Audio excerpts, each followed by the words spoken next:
Bonjour à tous. Je vous avais déjà parlé lors de précédentes vidéos des livres que j'écris et notamment de ma série consacrée aux correspondances anciennes, aux lettres anciennes. Donc j'ai déjà publié d'assez nombreux volumes depuis 2012 et là je viens d'en sortir deux nouveaux. Alors, en janvier 2019, j'ai sorti le volume numéro 12 qui s'intitule « L'esprit des Mortemarts ». Et le sous-titre est « Billet d'une femme du monde, la duchesse Pozzo di Borgo, à son neveu, le comte Humbert de Marcieux ».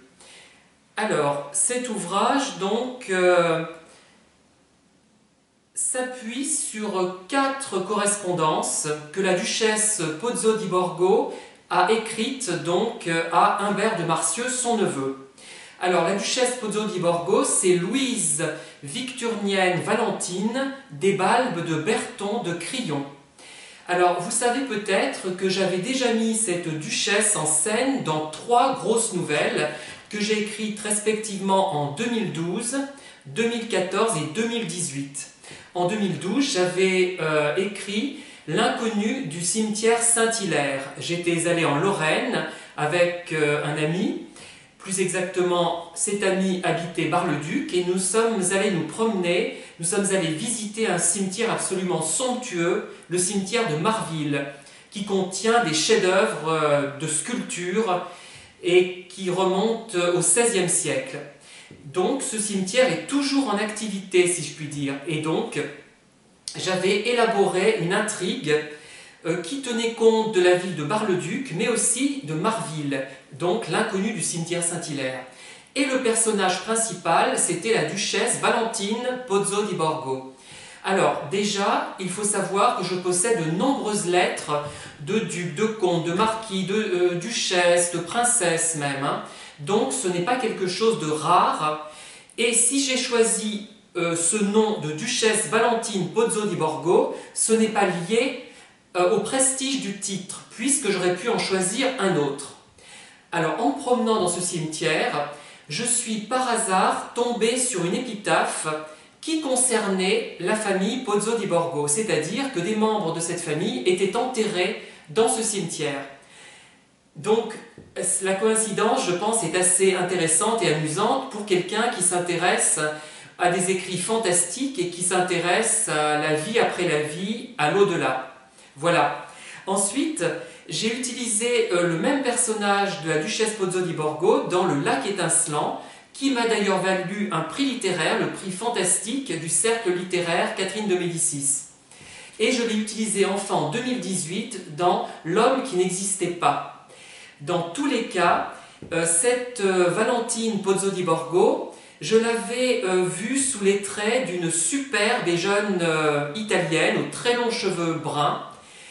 Son rôle, c'était de permettre au héros de passer de vie à trépas, plus exactement de passer d'une vie un peu terne, un peu morne, un peu décevante, à une vie absolument merveilleuse. Voilà. Donc c'est une mort qui n'est pas réellement une mort, mais c'était une entrée dans une autre vie finalement. Donc Valentine Pozzo di Borgo, la duchesse Pozzo di Borgo, Louise Victurnienne Valentine des Balbes de Berton de Crillon, si on veut être très précis et se référer à son nom de jeune fille, je l'avais donc aperçue, je l'avais donc vue sous les traits d'une femme absolument superbe et désirable.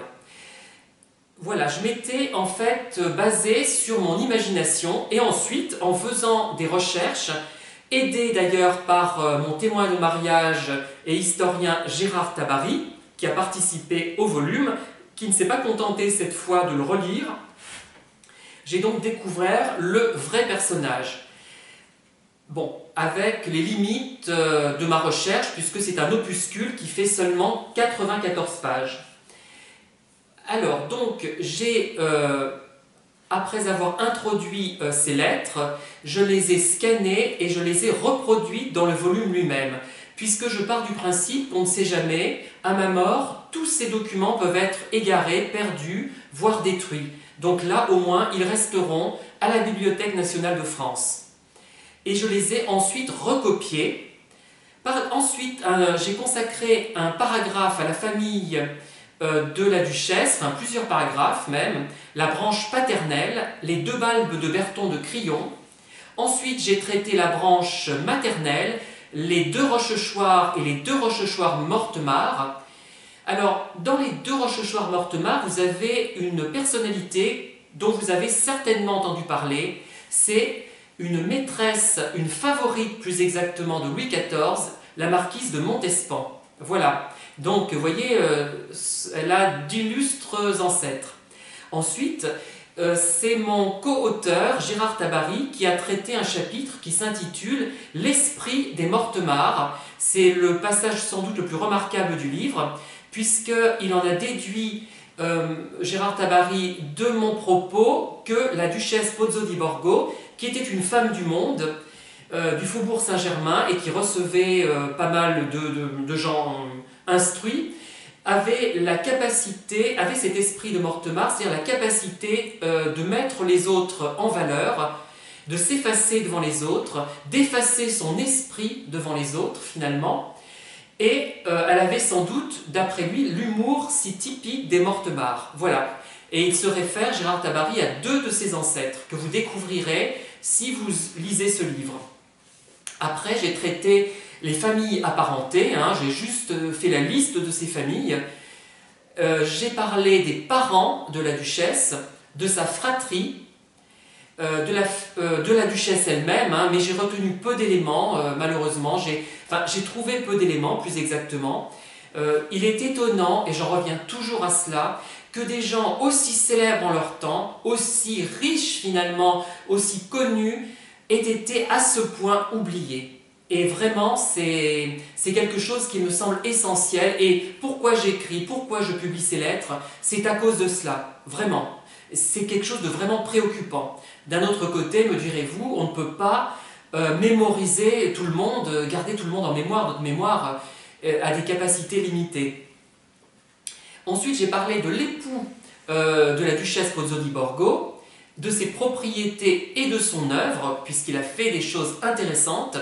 Après, j'ai parlé de la famille Pozzo di Borgo, avant de m'intéresser un petit peu quand même au neveu, le fameux Humbert de Marcieux, celui à qui elle écrit les lettres, les 4 billets d'une femme du monde dont je parle dans mon livre et que je reproduis.